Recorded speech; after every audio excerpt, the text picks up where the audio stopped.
மிக அதிமுக்கியத்துவம் வாய்ந்தது பண்ணாரி முகாம். இந்த பண்ணாரி முகாமில் தான் தேவாரம் என்கிற தேடுதல் வேட்டை புலி அங்கே தான் தங்கியிருந்தார். அதே மாதிரி கர்நாடக பக்கம் நீங்கள் பார்த்தீங்கன்னு சொன்னால் மாதேஸ்வரமலை கேம்ப் என்பது மிக முக்கியத்துவம் வாய்ந்தது. மனித சித்திரவதை கூடமும் அங்கே தான் அவங்க வச்சுருந்தாங்க.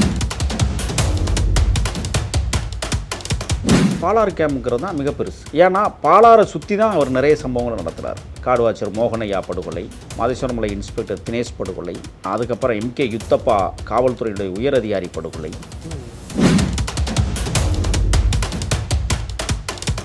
இப்போ நாங்கள் காடுகளுக்குள்ள இருக்கும்போது ராஜகுமாரை கடத்துவதற்கான ஒரு நிகழ்வு 2 ஆண்டுகளாக நாங்கள் அதுக்கான விஷயங்களை கையில் எடுத்துக்கணும்.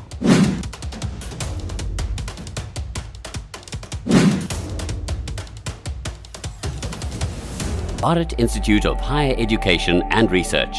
அக்கார்ட் வாய்ஸ் நேயர்களுக்கு வணக்கம். நான் உங்கள் சுஷீந்திரன்.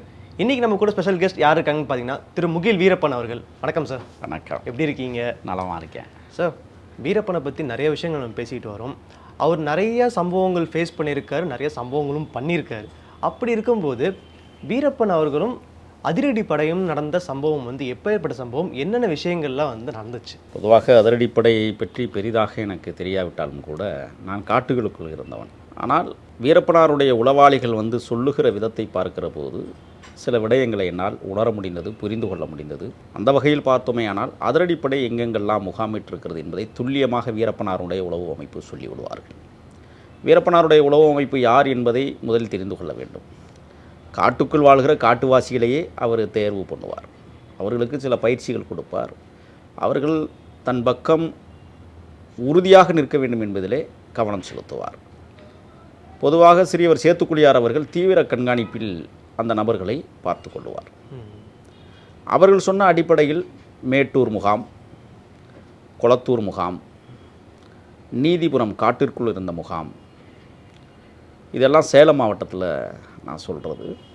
மாவட்ட வாரியாக மண்டல வாரியாக அவர்கள் பிரித்து காடுகளுக்குள்ளேயே டேரா போட்டு தங்கியிருந்த வரலாறுகள் உண்டு.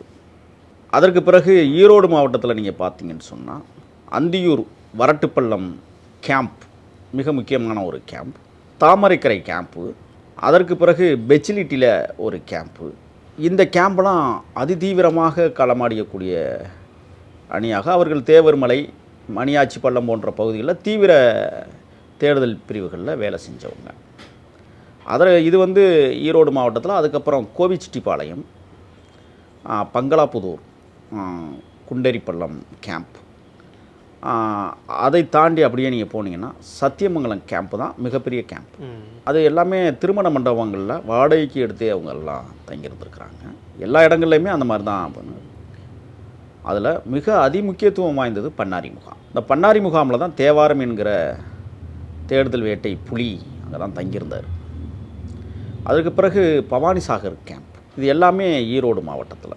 அதுக்கப்புறம் கோவை மாவட்டத்தில் பார்த்திங்கன்னா முதுமலை, இந்த பக்கம் பார்த்திங்கன்னா சிறுமுகை போன்ற இடங்களில், நீலகிரி மாவட்டத்தில் பார்த்திங்கன்னா தெங்குமராட்டா முகாம், இப்படி பல்வேறு வகைகளில் தமிழ்நாட்டினுடைய எல்லை பகுதிகளில் கிட்டத்தட்ட 26க்கும் மேற்பட்ட கேம்ப்கள் போடப்பட்டுள்ளது. நீங்கள் சொல்வது பார்த்தா அனைத்துமே டேம் பக்கத்தில் போட்ட மாதிரி. ஆமாம், அதாவது மேட்டூர் அணைக்கு பக்கத்திலே ஒரு கேம்ப் இருந்தது. அதுக்கப்புறம் பவானிசாகர் கேம்புக்கு பக்கத்தில் ஒரு அணை இருந்தது. குண்டரிப்பள்ளம் அணைக்கு பக்கத்தில் ஒரு கேம்ப். ஏன்னா அவங்களுக்கு என்ன பிரச்சனைன்னா, தண்ணிக்குள்ளே நீந்தி வீரப்பனார் அடிச்சிட முடியாதுல்ல, அதில் கவனம் செலுத்துவாங்க அவங்க. அதே மாதிரி கர்நாடக பக்கம் நீங்கள் பார்த்தீங்கன்னு சொன்னால் மாதேஸ்வரமலை கேம்ப் என்பது மிக முக்கியத்துவம் வாய்ந்தது. மனித சித்திரவதை கூடமும் அங்கே தான் அவங்க வச்சுருந்தாங்க.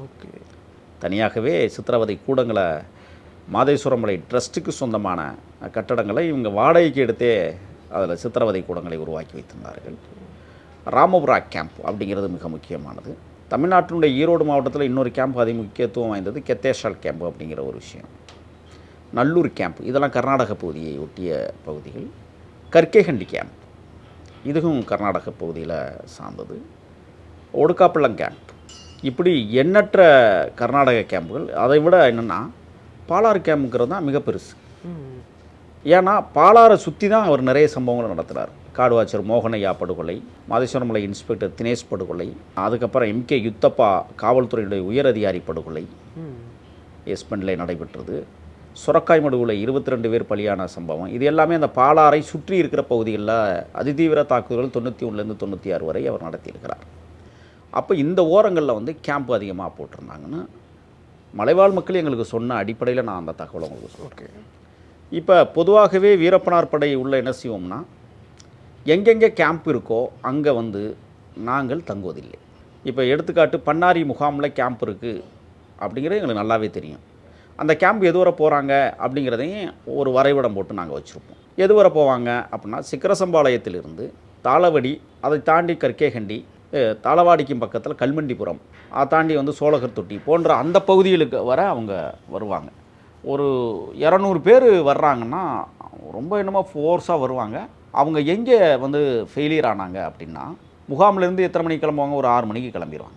இப்போ பண்ணாரி முகாமில் இருக்கிறவங்க கிளம்பி எங்களை தேடி தாளவாடி பகுதிக்கு வரணும்னு சொன்னால் 1 மணி நேரம் ட்ராவல், மலையில் ஏறணும். திம்பம் மலை பகுதியில் ஏறி தான் அந்த கேம்ப் வந்து, தாளவாடியிலையும் ஒரு கேம்ப் இருந்தது, அங்கேயும் போட்டிருந்தாங்க, துணை கேம்ப் அங்கே இருந்தது.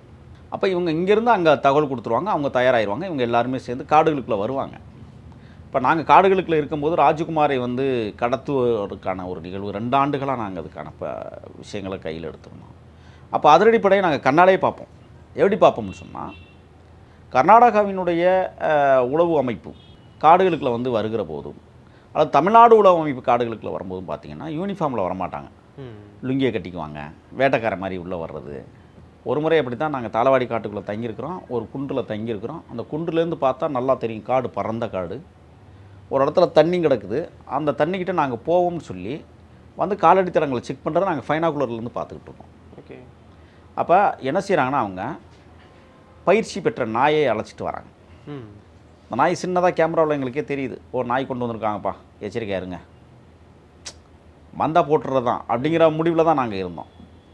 அதே மாதிரி இன்னொரு இடத்துல நாங்கள் பார்த்தோம், அந்தியூர் வனச்சரகத்திற்குள்ள மணியாச்சி பள்ளம் என்கிற ஒரு இடத்துக்கு பக்கத்தில் வந்து அந்த மணியாச்சி பள்ளத்தை தாண்டி இப்படி ஏறி போனோம்னா ஈச்சங்காடு நிறைய இருக்கும். அங்கே போலிகள்னு சொல்லுவாங்க, மலை உச்சிகளை வந்து போலிகள்னு சொல்லுவாங்க. மழை பெஞ்சிக்கிட்டு இருக்கும், தண்ணி ஊறிக்கிட்டே கிடக்கும் எப்போதுமே. அங்கே தான் அட்டை பூச்சிகள் நிறைய இருக்கும். அப்போ நாங்கள் ஒரு இடத்துல அப்படி நடந்து வரிசையாக போகும்போது ஈச்சங்காடு, அந்த காடு எங்கே பார்த்தாலும் ஈச்சங் மரங்கள். அப்போ நாங்கள் தூரத்துலேருந்து ஃபைனாகுலரில் பார்க்குறோம், ஒரு 30 பேர் அதிரடிப்படை அதில் போயிட்டுருக்காங்க. நாங்கள் என்ன செஞ்சோம், சரி அங்கே போகிறாங்க, அப்படியே இருங்க, நான் நகல வேண்டாம், அசைவுகள் அவங்க கண்ணுக்கு தெரிஞ்சுன்னா வந்துடுவாங்க அப்படின்ட்டு நாங்கள் என்ன செஞ்சோம், அந்த ஈச்சஞ்செடிக்கு உள்ளேயே இருந்தாலும் கண்காணிப்பில் எங்கே போகிறாங்க, எப்படி போகிறாங்க, நம்மளை நோக்கி வந்துடுறாங்களா, அப்படி போகிறாங்களாங்கிறத கண்காணிப்பு வளையத்துக்குள்ளே வச்சுட்டு நாங்கள் பதுங்கியிருந்தோம். ஃபைனாகுலரில் பார்த்துக்கிட்டே தான் இருக்கோம் எத்தனை பேர் போகிறாங்கம்மா. நாங்கள் அதிரடி தாக்குதலை தொடுத்துருந்தோம்னா தொடுக்கலாம், ஆனால் தேவையில்லாத சண்டை என்னத்துக்கு? அவங்க தமிழ்நாட்டுக்காரங்களாக இருப்பாங்க, அது அப்பாவிகளாக அவன் எதுக்கு நம்ம போய் அடிச்சுட்டு, அவரே சொல்லுவார், தமிழ்நாட்டுக்கார பசங்களாக இருப்பாங்க, போட்டுங்க, போயிடுவோம் நம்ம அந்த மாதிரி ஒரு முறையை நான் பார்த்துருக்கேன். அதே மாதிரி வாழங்குழி பள்ளம் சண்டை அப்படிங்கிறது மிக முக்கியத்துவம் வாய்ந்தது. அந்த சண்டை சொன்னனாவே அதிர்ச்சி என்னென்னா, உணவுப் பொருட்கள் ரொம்ப குறைவாயிடுச்சு. ஒரு ஆட்டுக்காரன்ட்ட போய் கேட்குறோம், ஏதாவது உணவு வாங்கி தரியா? அப்போ ஈச்சங்காட்டை தாட்டி அவர்கள் கடந்து போகிற போது நாங்கள் எங்களுடைய பயணத்திட்டத்தை மாற்றி போலிகள் பக்கம் போயிட்டோம். போலிகள்னால் மலை உச்சிகளில் இருக்கும், அடர்ந்த பகுதிகளாக இருக்கும். அங்கே தான் வந்து பார்த்திங்கன்னா உத்தராட்ச மரங்கள் அங்கே கூடுதலாக இருக்கும். ஓகே. மலை அணில் அங்கே கூட இருக்கும். அப்போ அந்த மாதிரி பகுதிகளில் போய் நம்ம தங்குகிற போது பார்த்தோம்னா அதிரடிப்படை அவ்வளோ சீக்கிரம் அந்த இடத்துக்கு வந்துட முடியாது. ஏன்னா அவர்கள் கேம்ப் இருக்கிற இடத்துலேருந்து நாங்கள் இருக்கிறது சுமார் 30லேருந்து 35 கிலோமீட்டர் தொலைவில் இருப்போம். அவங்க ஒரு நாளைக்கு வந்து என்ன செய்வாங்கன்னா, அதிகபட்சமாக 10 கிலோமீட்டர் வருவாங்க. அவங்க காலைல ஒரு 7 மணிக்கு நடக்க ஆரம்பித்தாங்கன்னா 11 மணிக்கு எழுதி வருவாங்க, மலை ஏறி வரலாம். அதை தாண்டி அவங்களால வர முடியாது.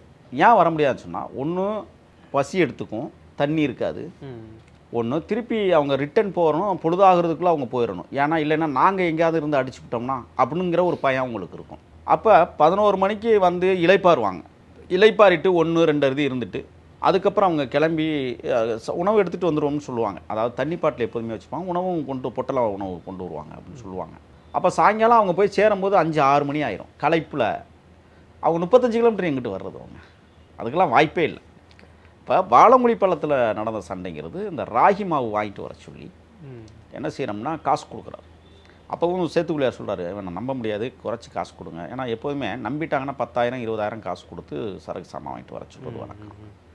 அப்போ வந்து சேத்துக்குள்ளியார் சொல்கிறாரு, இல்லை இவனை நம்ப முடியாது, ஒரு 2000 கொடுத்துருவோங்க அப்படின்னு சொல்லிட்டு அவரே சொல்கிறார், இந்தப்பா உனக்கு 1000 செலவுக்கு 1000 நீ எடுத்துக்கோ, 1000 ராகி மாவு வாங்கிட்டு வந்துரு அப்படிங்கிறாரு. ராகினா கேழ்வரகு மாவு. சரிங்க சாமி சரிங்க சாமி. அவன் ஆட்டுப்பட்டி போட்டிருக்கான். ஆட்டுப்பட்டினா கூலிக்கு வேலை செய்கிற ஆடு மேய்க்கிறவன். ஓகே.